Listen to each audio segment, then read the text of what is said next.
الله أكبر.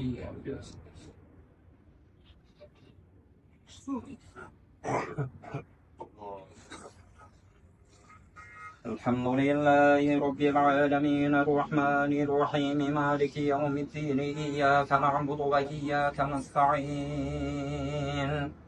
اهدنا الصراط المستقيم صراط الذين أنعمت عليهم غير المغضوب عليهم ولا الضالين.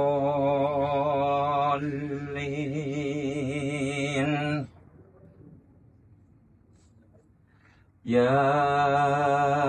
أيها الناس اتقوا ربكم الذي خلقكم من نفس واحدة وخلق منها زوجها وبث منهما رجالا كثيرا ونساء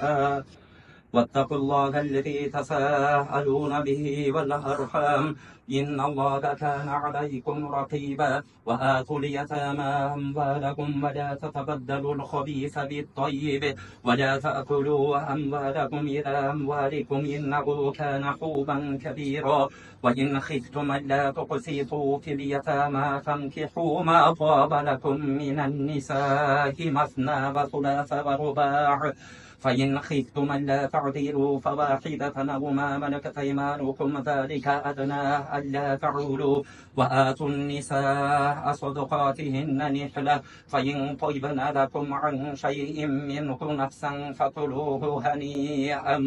مريئا ولا تؤتوا السفهاء أموالكم التي جعل الله لكم قياما وارزقوكم فيها واكسوكم وقولوا لكم قولا معروفا وابتلوا اليتامى حتى إذا بلغوا النكاح فإن آنستم منكم رشدا فادفعوا إليهم أموالكم ولا تأكلوها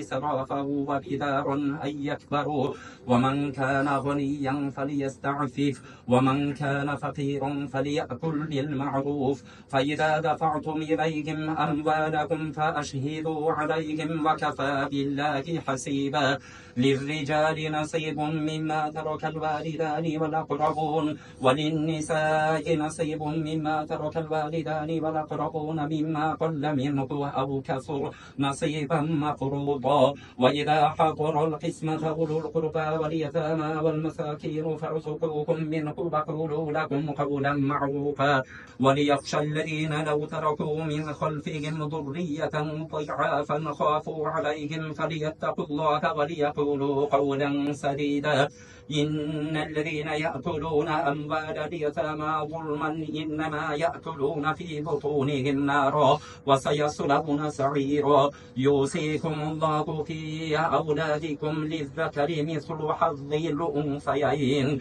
فإن كن نساء فوق اثنتين فلهن ثلثا ما ترك وإن كانت واحدة فلها النصف ولأبويه لكل واحد منهما السدس مما ترك إن كان له ولد فإن لم يكن له ولد وورثه أبواه فلأمه الثلث فإن كان له إخوة فلأمه السدس من بعد وصية يوصي بها أو دين آباؤكم وأبناؤكم لا تدرون أيكم أقرب لكم نفعا فريضة من الله إن الله كان عليما حكيما. الله أكبر. سمع الله لمن حمده. الله أكبر. الله أكبر. الله أكبر. الله أكبر. الحمد لله رب العالمين الرحمن الرحيم مالك يوم الدين إياك نعبد وإياك نستعين اهدنا الصراط المستقيم صراط الذين أنعمت عليهم غير المغضوب عليهم ولا الضالين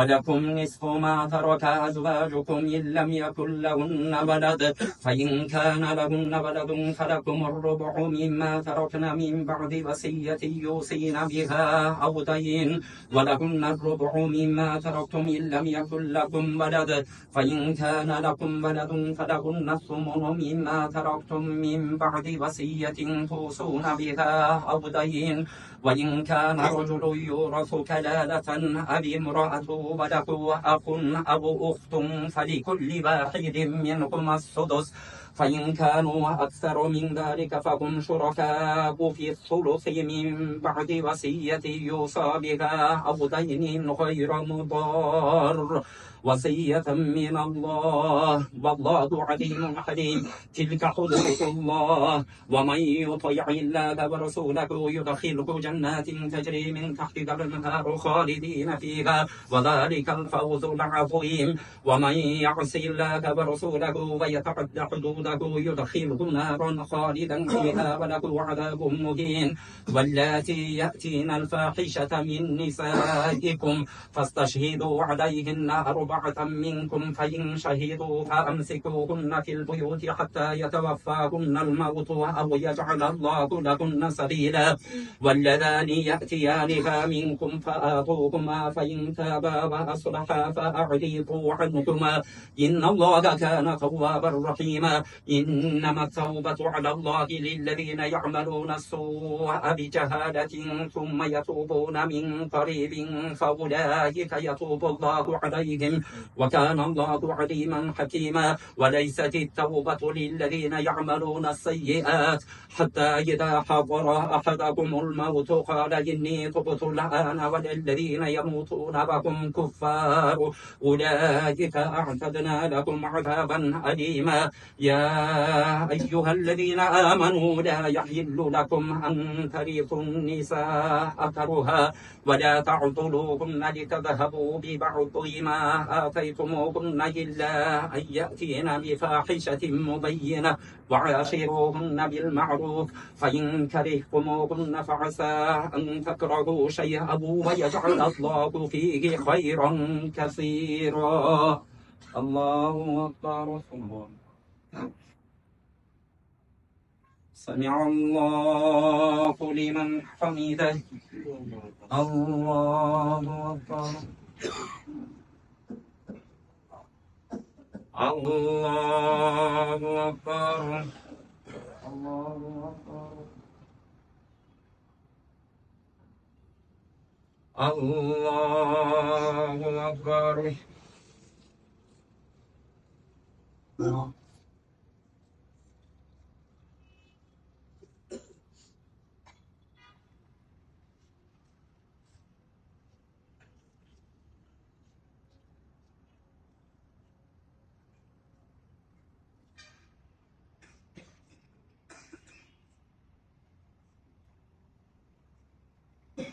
السلام عليكم ورحمة الله السلام عليكم ورحمة الله